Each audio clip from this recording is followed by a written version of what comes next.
ہوتی, زمن میلا نہیں ہوتا, محمد کے غلاموں کا کفن میلا نہیں ہوتا.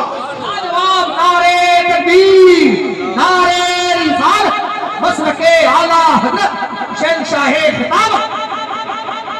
غلام بنو, غلام حضور کے سچے غلام بنو کہ اللہ تمہیں زمانے کا امام بنا دے.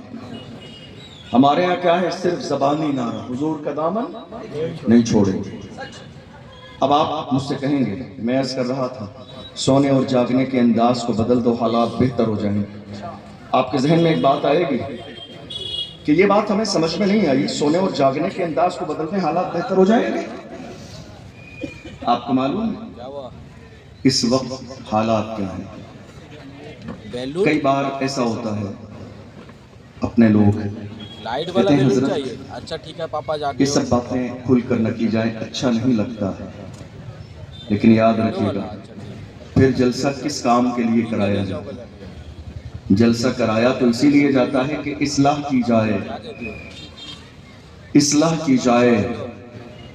حالات یہ ہیں, آج ہمارے 17 سال کے جوان رات کے اندھیرے میں شراب کے ٹھیکے پر بیٹھے ہوئے ہیں.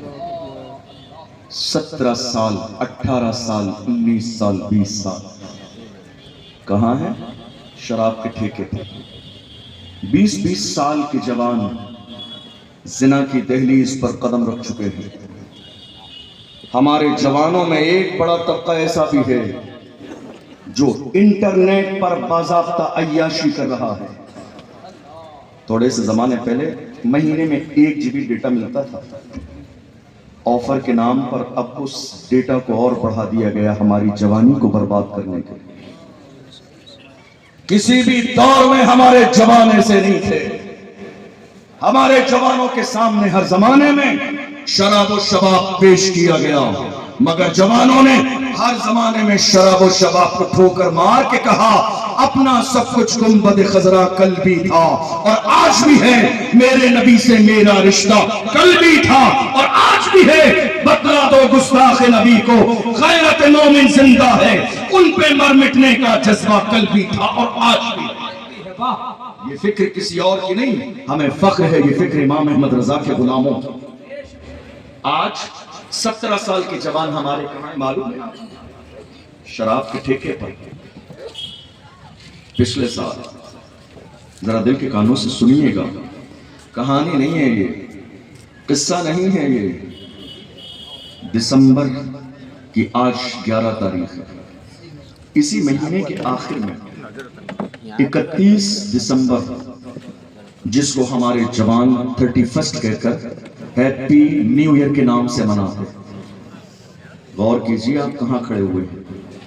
جس قوم کے جوانوں کو یہ معلوم نہ ہو کہ ہمارا نیا سال کب سے شروع ہوتا ہے, جس قوم کے جوانوں کو یہ علم نہ ہو ہمارا نیا سال شروع کب سے ہوتا ہے اور ختم کب ہوتا ہے, وہ کہہ رہے ہیں ہم ترقی یافتہ کیوں نہیں ہے.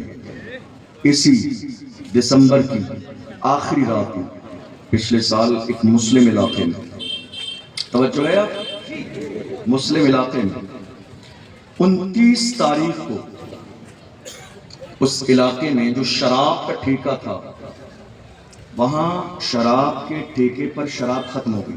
29 تاریخ پارٹی ہونی ہے, 31 کو شراب ختم ہو گئی, 29 کو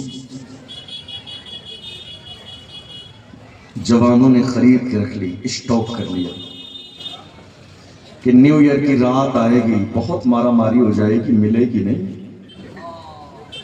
اسٹاک کر لیا, جمع کر کے رکھ لیا. کس نے؟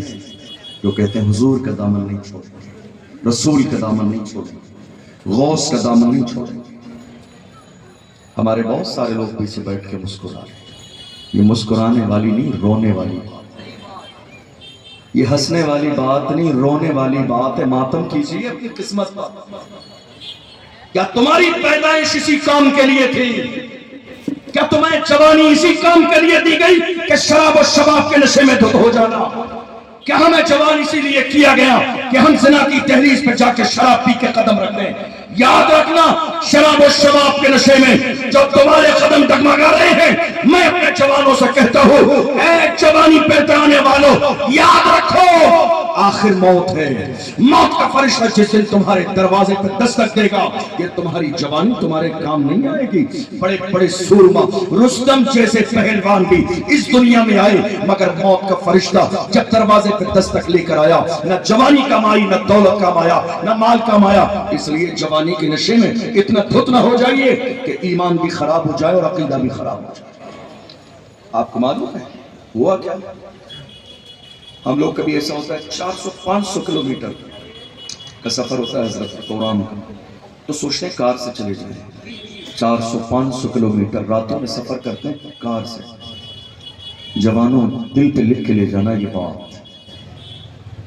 کتنی بار ایسا ہوتا ہے کہ 500 کلومیٹر چلتے ہوئے رات میں کئی بار 4 جگہ لاشیں ملتی ہیں روڈ پر پڑی ہوئی. 4 لاشیں. یہاں ایکسیڈنٹ ہو گیا, ٹرک کچل کے چلا گیا. کتنی جگہ جب بھیڑ لگی ہوتی ہے نا, پوچھتے ہیں کیا ہوا ہے, کہ حضرت ایکسیڈنٹ ہو گیا. کیسا ہوا ہے؟ ہارڈ ہوا ہے. کہ حضرت کنڈیشن یہ ہے, ٹرک اوپر سے گزر گیا, جسم پورا روڈ میں اتنا چپک گیا ہے اٹھانے کے قابل بھی نہیں ہے. سر الگ ہے, دھڑ الگ ہے, ہاتھ الگ ہیں, پیر الگ ہے.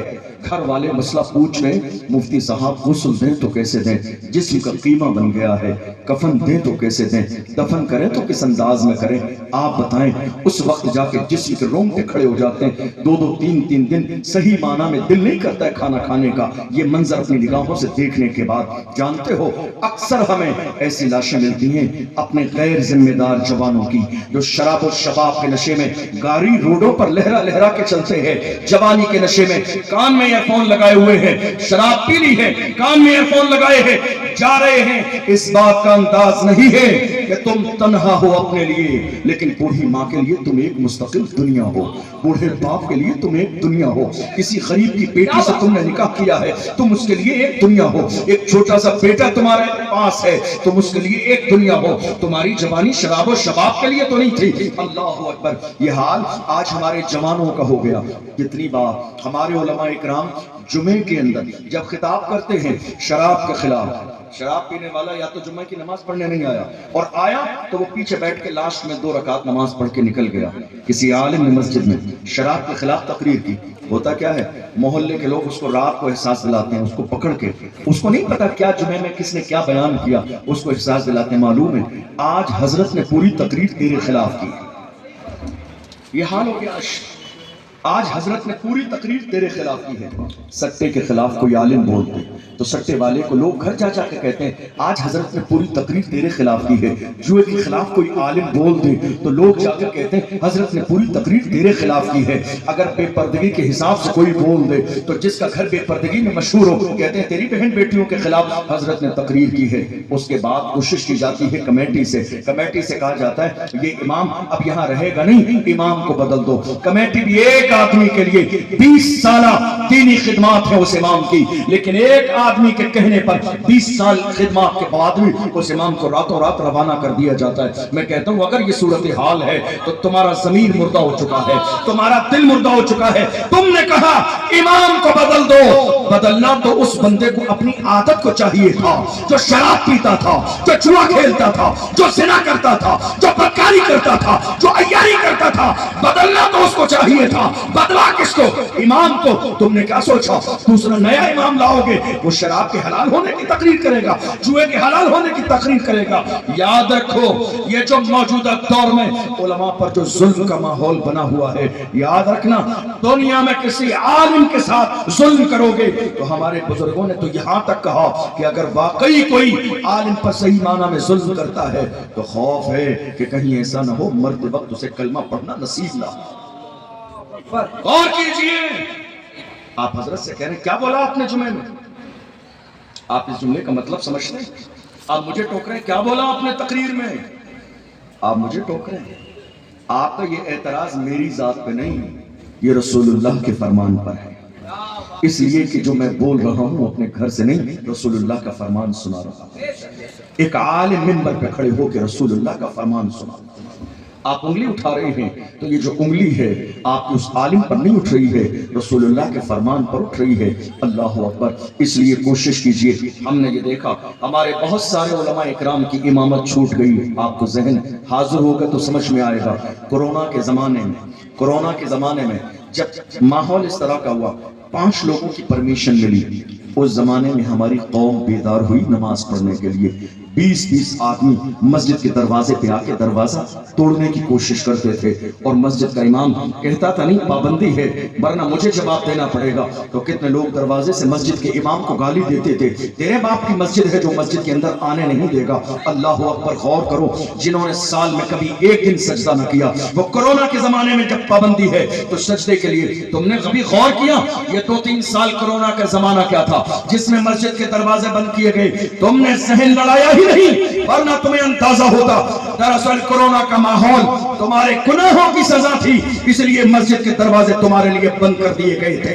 جب زمانے نے مل کر لوگ روئے بھی ہیں، معافی بھی مانگی ہے، کونے کونے میں دنیا کے اذانیں ہوئی ہے، تمہاری صداؤں کو سننے کے بعد، ہزاروں بزرگوں کے علماء کے رونے کو دیکھنے کے بعد وہ دروازے پھر سے کھول دیے گئے، مگر گناہ پھر بھی وہی ہو رہا ہے۔ مسجدیں آج بھی خالی ہے، مصلی آج بھی خالی ہے، صفیں آج بھی خالی ہے۔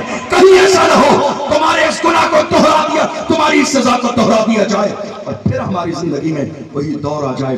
لیکن یاد رکھنا، تم نے جس امام کو برا سمجھا، تم نے جس امام کو غلط سمجھا، تم نے جس امام کی شان میں گستاخی کی، تمہاری تو جگہ بدل گئی، تمہیں تو مسجد سے باہر نکال دیا گیا، تمہارے لیے تو پابندی آ گئی، مگر حال یہ ہوا کہ وہ عالم، تم نے عالم کو جتنا حقیر سمجھا، غور کرو، تمہیں تو مسجد پہ پابندی لگا دی گئی، مگر وہی 8000 کا عالم جسے حقیر نظر سے دیکھتے ہیں، جسے جب دل چاہتا ہے وہ کہہ لیتے ہیں، جگہ بدلنا تو بڑی بات ہے۔ اللہ نے عام دنوں میں بھی وہ جس جگہ پہ نماز پڑھتا تھا، کورونا کے زمانے میں بھی اسی مصلی پہ کھڑا کیا، ایک سب پیچھے بھی نہیں ہٹایا۔ خدا نے بتا دیا امام کا مقام کیا ہے، اس کی شان کیا ہے، اس کی قدر کیا ہے، منزلت کیا ہے۔ تمہارے لیے دروازے بند کر دیے گئے، مسجد کے امام کی جگہ نہ بدلی، جو عام دنوں میں مصلی پہ کھڑا تھا اسی کورونا کے زمانے میں بھی مصلی پہ کھڑا ہے۔ کتنے لوگوں نے شکایت کی جا کے اور کمیٹیوں نے نکال دیا۔ کورونا کے زمانے میں کچھ علماء نکلے، اس کے بعد ناموس رسالت کا مسئلہ آیا، اس زمانے میں کتنے لوگ نکلے، کمیٹی نے جمعے کے بعد آ کے کہا حضرت آپ بڑا کھل کے تقریر کرتے ہیں، ہمیں آگے جواب دینا پڑتا ہے، اس لیے حساب کر لیجئے۔ کتنے علماء نکال دیے گئے، میرے سامنے بھی ایسے بہت سارے معاملات آئے۔ میں نے کہا بھائی تم جیسے بزدلوں کے بس کا نہیں ہے مسجد کا صدر سیکریٹری بننا۔ ایک عالم رسول اللہ کی ناموس کا پہرے دار جب رسول اللہ کے لیے بولتا ہے تو وہ یہ نہیں سوچتا ہے جان رہے گی یا چلی جائے گی۔ تمہارے لیے تو لازم یہ تھا فخر کرو کہ تمہاری مسجد میں ایک قیادت کا مزاج رکھنے والا امام ہے، فخر کرو کہ تمہاری قوم کو جگانے والا ایک عالم ہے، فخر کرو کہ تمہاری مسجد میں رسول اللہ کی ناموس کا پہرے دار ہے، تم ہی اس کو دبانے والے ہو۔ کہہ رہے ہو نہیں صاحب جواب دینا پڑتا ہے، میں کہتا ہوں چھوڑ دو، کوئی فرض و واجب نہیں ہے، جب تک تم زندہ رہو گے صدر تم رہو گے۔ ارے کرسی ہے تمہاری، یہ جنازہ تو نہیں ہے، کچھ کر نہیں سکتے تو اتر کیوں نہیں جاتے؟ یہ کوئی فرض و واجب نہیں ہے، یہ منصب کسی ایسے کو دو جو صلاح الدین ایوبی کا جانشین ہو، جو ٹیپو سلطان کا جانشین ہو، جو ارطغرل غازی کا جانشین ہو، جو محمد بن قاسم کا جانشین ہو۔ کون صلاح الدین ایوبی؟ وہ صلاح الدین ایوبی جنہوں نے مسجد اقصی کے سامنے کھڑے ہو کے کہا تھا مایوس نہ ہو اے چمنے ملت بیضا، زندہ ہے تو سینچیں گے تجھے خون جگر سے۔ لاجواب۔ آج ہمارے سینوں کے اندر دن بدن جتنا خوف بڑھتا جا رہا ہے، حالات دن بدن اتنے ہی خراب ہوتے چلے جا رہے ہیں۔ نہیں میرے عزیز، دنیا تلاش کر رہی ہے ہمارا عالم بولنے والا ہو، ہمارا امام بولنے والا ہو، ہمارا امام قیادت کرنے والا ہو، ہمارا امام لیڈرشپ کا مالک ہو۔ آپ دیکھ نہیں رہے ہیں پورے ملک میں حالات ایسے ہیں، میں آپ کے یہاں کے لیے نہیں کہہ رہا ہوں، مجھے نہیں معلوم اڑیسہ کے حالات کیا ہیں، ورنہ ملک کے حالات آج ایسے ہیں۔ ہماری قوم نے دری بچھانے کا مزاج بنا لیا ہے، ہماری قوم نے فرش بچھانے کا مزاج بنا لیا ہے۔ ہمارے یہاں کچھ لوگ چائے پلانے کے بعد یہ سوچتے ہیں ہم قوم کے نیتا بن گئے۔ میں انہیں یہی تو احساس دلاتا ہوں جوانوں، تمہارا کام چائے پلانا نہیں ہے، تمہارا کام دری بچھانا نہیں ہے، تمہارا کام فرش بچھانا نہیں ہے، تمہارا کام